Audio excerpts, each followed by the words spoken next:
कबीर साहिब जी के निर्वाण दिवस के उपलक्ष्य में चलिए जानते हैं कबीर साहिब जी के कुछ अनसुने रहस्य। जैसे कि हमारे वेदों में वर्णित है कि परमात्मा पृथ्वी पर सह शरीर आते हैं और अपनी लीला करके सह शरीर ही वापस अपने लोक को प्रस्थान करते हैं। पर क्या सच में ऐसा संभव है?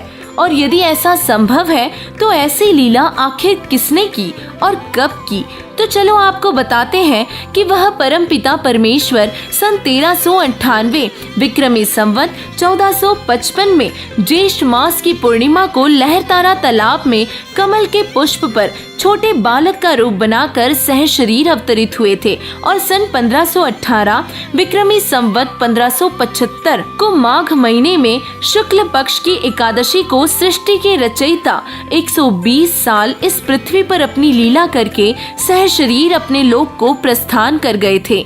सह शरीर आने और सह शरीर जाने की लीला केवल एक ही परम शक्ति ने की है और वो है कबीर साहिब जी। जी हाँ, वही कबीर साहिब जिन्हें हम आज तक एक महान कवि के रूप में जानते आए थे।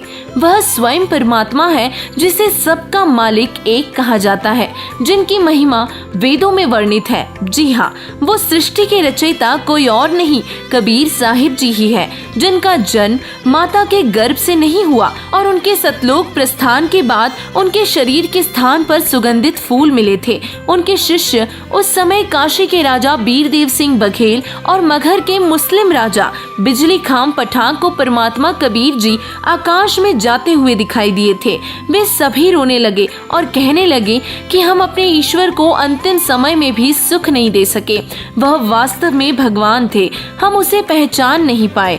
जो हिंदू मुस्लिम थोड़ी देर पहले एक दूसरे से लड़ने को तैयार थे, माता पिता की मौत पर रोते बिलखते भाई बहनों की तरह एक दूसरे को गले लगाकर रो रहे थे।